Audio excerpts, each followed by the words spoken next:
Yeah. He's not the one doing this. He's good. He used to. He likes the truck better. You hear that? He's good.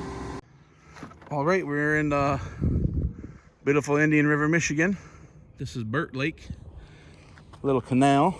This customer right here has some hoist back there and a little boat slip, and all this accumulated dirt, rock, sediment we're gonna dig out today.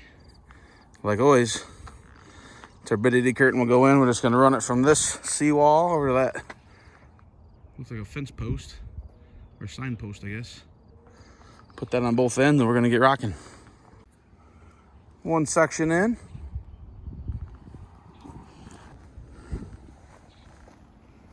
Here lies the problem.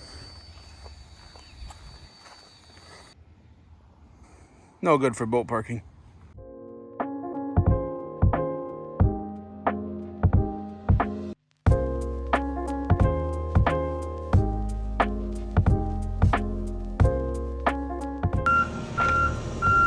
Keep tight, boy.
It's crazy to think that all this gravel right here has gotten pushed in there from the waves from Burt Lake, just slowly over the years, just washing these large stones into the canal here.